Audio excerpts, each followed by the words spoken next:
A total solar eclipse will cross North America, passing over Mexico, United States, and Canada. Now, a total solar eclipse is a very rare and a very phenomenal celestial event to take place. This solar eclipse occurs when the moon moves in the middle of the earth and blocks the entire disk of the sun. Now, because the moon's orbit around our planet is an ellipse, sometimes it is further away and does appear smaller. An eclipse at these times sees the moon only as an obscure part of the solar disk, with the sun appearing as a glowing ring of fire. Now, there are 4 different types of solar eclipses, including the total solar eclipse, the annual solar eclipse, partial solar eclipse, and hybrid solar eclipse.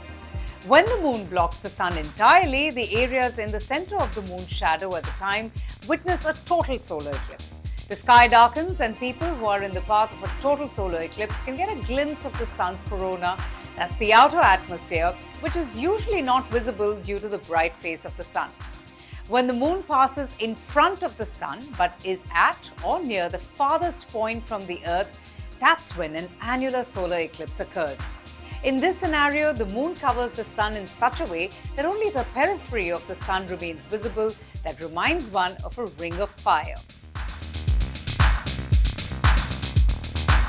A partial solar eclipse takes place when the moon blocks just a part of the sun, giving it a crescent shape. Now, during both partial and annular eclipses, the regions outside the area covered by the moon's umbra, the middle and the darkest part of the lunar shadow will see a partial solar eclipse. Partial solar eclipse is the most common type of solar eclipses.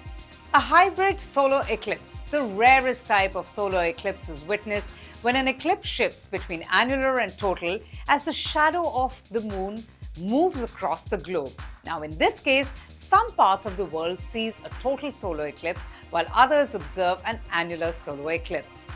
Now, what are the stages of an annular solar eclipse? First stage is the partial eclipse. In the initial stage of the eclipse, the moon will begin to pass in front of the sun, kickstarting a partial solar eclipse. It looks like the moon has taken a bite out of the sun. The second stage is shadow bands. Shadow bands are rapidly moving, long dark bands separated by white spaces that can be seen on the outsides of buildings or the ground just before and after totality, though they can be very faint and quite difficult to photograph. The third stage, the Baily's beads. As the moon continues to move across the sun, several points of light shine around the moon's edges. Known as Baily's beads, these are light rays from the sun streaming through the valleys along the moon's horizon. The fourth stage, diamond ring. Baily's beads will begin to disappear until eventually only a single bright spot will remain along the edge of the moon's shadow. Now, this bright spot resembles the diamond in a giant diamond ring that's formed by the rest of the sun's atmosphere. The fifth stage, totality. Totality is when the moon completely blocks the bright face of the sun. This is the only stage of the eclipse that you can view with your naked eye. Now, why are total solar eclipses so rare? Well, there can be between 2 and 5 solar eclipses each year. A particular spot on Earth witnesses a total solar eclipse only once in 400 years. Because the total eclipse is only visible if one is standing in the umbra shadow, which will only cover less than 1% of the globe. Hence, only a few very lucky people will get to see a total eclipse at that time. Superstitions. Now that we have scientifically explained the astronomical event, one cannot really mention the various myths, folklore, and superstitions that surround a total solar eclipse.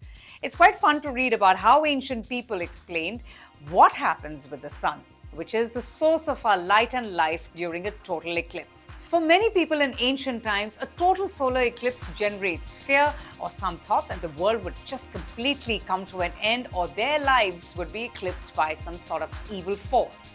Myths often involved a beast trying to destroy the sun with the fate of the earth hanging in balance and the sun god becoming angry, sad or sick.